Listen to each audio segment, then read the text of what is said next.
கடந்த ஒரு வருஷமா தமிழ் கிறிஸ்டியன் யூடியூப் சேனல்ஸில் ஹாட் டாப்பிக்காக இருந்தது ஜீசஸ் இல்லை, it was John Jebaraj. It was more of a personal issue that happened. But இப்போ அது தமிழ்நாட்டையே உழுக்கிற ஒரு நியூஸ் ஐட்டமாக மாறி இருக்கு. இதை பற்றி நான் காமெண்ட் பண்ணக்கூடாது, அது ஏன் அப்படின்றத நான் பர்சனல் பெர்ஸ்பெக்டிவாக நான் ஷேர் பண்ணுறேன். ஏன்னா நிறைய பேர் இப்போ பெரிய நீதிமான்கள், ரைச்சஸ் பீப்புள், இவங்க எல்லாமே பயங்கரமாக காமெண்ட் பண்ணுறாங்க. ஸோ இதில் நான் என்னோடய பர்சனல் லேர்னிங்ஸை I want share so that கர்த்தர் இவங்களுக்கு ஒரு உணர்த்துதலை ஏற்படுத்தணும். நான் சின்ன வயசுலேருந்தே பெஸ்ட் நகரில் வளர்ந்தவன் அண்ட் அண்ணா நகரில் வளர்ந்தவன். So for my first kindergarten years were in Besant Nagar and most of my growing years was in Anna Nagar. இந்த ரெண்டு இடமுமே சென்னையில் கிறிஸ்டியன் இவாஞ்சலிஸ்ட்க்கும், ப்ரீச்சர்ஸ்க்கும், இண்டிபெண்ட் பாஸ்டர்ஸ்க்கும் ஒரு ரெசிடென்ஷியல் நெய்பர்ஹுட்டாக இருக்கிற ஒரு ரெண்டு இடங்கள். ஸோ நான் பாஸ்டர்ஸை ப்ரீச்சர்ஸ் அண்ட் மேடையில் பார்க்குறதோட அவங்க பர்சனலாகவே அவங்க லைஃப் ஸ்டோரிஸை எனக்கு கொஞ்சம் தெரியும்.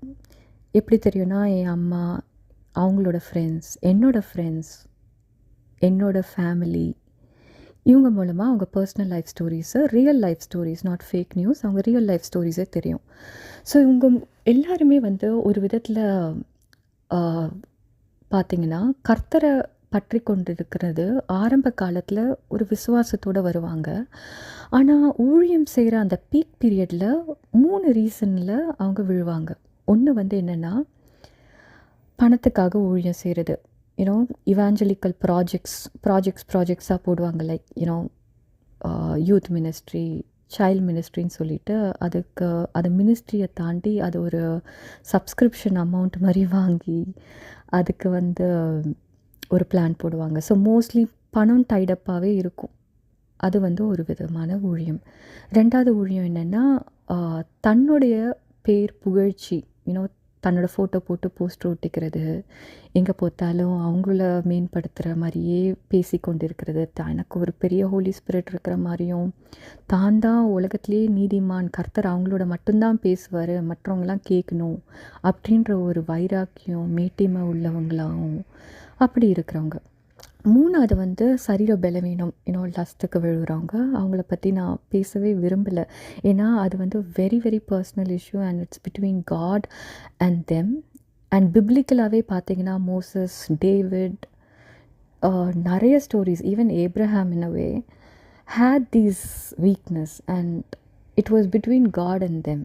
ஸோ அதை நான் கமெண்ட் பண்ண விரும்பலை.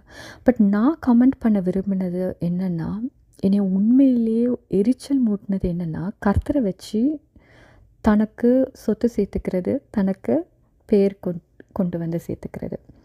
இந்த காரியங்கள் என்னை ரொம்ப வருத்தப்பட்டுச்சு. ஏன்னா சால்வேஷன் இஸ் ரியல். கர்த்தரால் ஒரு விசுவாசியோட வாழ்க்கையை மாற்றக்கூடிய ஒரு சுவிசேஷ வல்லமையை இவ்வளோ ஒரு கீழ்த்தனமான பணத்துக்கும், உலக மேட்டிமைக்கும், உலக காரியங்களுக்கும் அப்படியே திசை திருப்பி விடுற இந்த குள்ளங்கநரி கூட்டங்களாக தான் இந்த போலி பாஸ்டர்களை நான் பார்த்தேன். அதில் ரொம்ப ரொம்ப என்னைய கோவம் மூட்டின ஒரு பர்சன் என்னென்னா, டிஜிஎஸ் தினகரன் அவங்களோட மினிஸ்ட்ரி. டிஜிஎஸ் அங்கிள் தான் எனக்கு பேரை வச்சார். ஆனால் அவங்க சன் பால் தினகரன் பண்ணுற அந்த materialistic ministry, it really got on my nerve. And ஃபேஸ்புக்கில் நான் நிறையா ரைட்டிங் பண்ணுவேன், அவரை பற்றி தப்பாக போஸ்ட்டு, அவரை பற்றி பணத்துக்காகவே ஊழியம் செய்கிற ஒரு குடும்ப கூட்டம் அப்படின்னு பயங்கரமாக போடுவேன். அது ஒரு கிட்டத்தட்ட ஒரு 3-4 வருஷம் போட்டுட்ருந்தேன். ஆனால் ஒரு பாயிண்டில் அது என்னை கர்த்தர் உணர்த்த ஆரம்பித்தார். அது உண்மை, நான் பேசின காரியங்கள் உண்மை.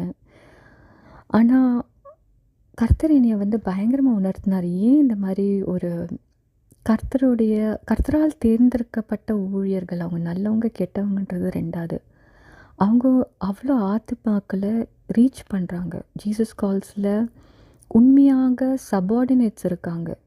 ஃபாஸ்டிங் போட்டு ப்ரே பண்ணி கர்த்தருடைய சுவிசேஷத்தையும் கர்த்தருடைய கம்ஃபர்ட்டையும் தேவையான அந்த சோல்களுக்கு கொண்டு போகிற அந்த ஊழியங்கள் நிறைய ஜீசஸ் கால்ஸ் மூலமாகவே நடக்குது. அண்ட் நிறைய பேர் தற்கொலைக்கு எல்லைக்கு வாழ்க்கையே முடிச்சுக்கலாம் அப்படின்ற ஒரு எல்லைக்கு போய் அவங்களால ஜீசஸ் கால்ஸால் அவங்க வந்து திருப்பியும் ஒரு புது பெலன், புது ஜீவனை பெற்று இப்போ சக்ஸஸ்ஃபுல்லாக வாழ்ந்து கொண்டு இருக்கிறாங்க. இந்த மாதிரி லைஃப் ஸ்டோரிஸும் என்கிட்ட கர்த்தர் வந்து மக்கள் மூலமாகவும் வசனத்தின் மூலமாகவும் ஒரு உணர்த்துதல் மூலமாகவும் என் கூட ஈடுபட்டார். அது என்னால் தாங்க முடியல. பட் ஆனாலும் நான் கீழ்ப்படியாமல் பேசிட்டு தான் இருந்தேன். அப்புறம் எனக்கே பல்ப் கொடுக்குற மாதிரி சில பேர் ஃபேஸ்புக்கில் போஸ்ட் பண்ண ஆரம்பித்தாங்க. ஏன்னா நான் ஈஷா யோகாவும் அதே மாடலில் தான் ஒர்க் ஆகுதுன்னு சொல்லும் போது ஹிந்துஸ் வந்து எனக்கு அதை வந்து ஒரு ஸ்னப் பண்ணுற மாதிரி, நீங்கள் கிறிஸ்டியன்ஸும் இதுதான் பண்ணுறீங்க அப்படின்ற மாதிரி ஸ்னப் பண்ணி விட்டாங்க. அப்போ எனக்கு வந்து I had to put a full stop. I felt that கர்த்தருடைய ஊழியக்காரங்களை பற்றி நான் தப்பாக பேசும்போது அவங்கள யாருமே டிஃபெண்ட் பண்ணல. People agreed with me. But ஒரு வேறு புற மதத்தினர் பற்றி தப்பாக பேசும்போது அதுவும் உண்மையாக இருந்தாலும் அந்த மதத்தினர் அவங்க போதகருக்காக ஒரு டிஃபெண்ட் பண்ணுற மாதிரி நம்மளை ஸ்னப் பண்ணுறாங்க. ஸோ கர்த்தர் வந்து அது ஒரு உணர்த்துதலாக எனக்கு கொடுத்தாரு. ஊழியக்காரங்களுக்கு எதிராக பேசக்கூடாது, அது ஒரு விதத்தில் அது நம்மளை திருப்பி பாதிக்கும் அப்படின்னு. இப்போயும் ஜான் ஜெபராஜுக்கு நடக்கிற அந்த காரியங்களும் அதே மாதிரி தான். நீங்கள் வந்து மோசஸ் பார்த்தீங்கன்னா அவர் ஒரு காரியத்தில் எஜிப்ஷியன் விமனை ஒரு I think it was his third marriage that he does. And Miriam, அவங்க own sister Miriam, she kind of is stringent against Moses. நீங்கள் இப்படி இதை பண்ணக்கூடாது அப்படின்னு she stringent. But God strikes Miriam. இப்போ மோசஸ் பண்ணது தப்பாக கரெக்டாக அப்படின்ற அதுக்குள்ளே போகக்கூடாதுன்னு நான் நினைக்கிறேன். ஏன்னா மிரியமையே அவர் வந்து if he could strike, what about us? What about us?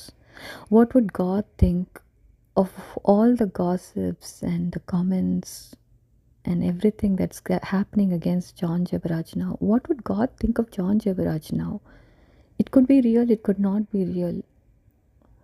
But what was real about John Jebaraj, I feel, is that his faith was real, his anointing was real. ஏன்னா அந்த கஷ்டத்தின் மத்தியில் போகுனா ஒழிய அந்த லிரிக்ஸோ அந்த பாடலோ அந்த உண்மையான அந்த எப்படி சொல்கிறதுன்னு தெரியல. அவர் பாட்டை கேட்கும் போது நம்மளுக்குள்ளே கர்த்தர் ஆவியானவருடைய எழுப்புதலை நம்ம உணர முடியும். அந்த உண்மையான உணர்த்துதல் வந்து அபிஷேகம் இல்லாமல் அது வருமோ அப்படின்னு சும்மா இந்த சினிமாக்காரங்க லிரிக்ஸ் எழுதி பாட்டு பாடுற மாதிரி ஒரு இது இல்லை. ஸோ அவர் எழுதின அந்த பாட்டுகள், அந்த ஃபெய்த், அவர் அந்த வர்ஷிப், அது எல்லாமே ரியல். ஆனால் அவர் பாவத்தில் விழுந்திருக்கலாம், விழாமல் இருந்திருக்கலாம். பட் அதை ஜட்ஜ் பண்ணுற கெப்பாசிட்டி நம்மளுக்கு கர்த்தர் கொடுக்கல. The true judge is only God.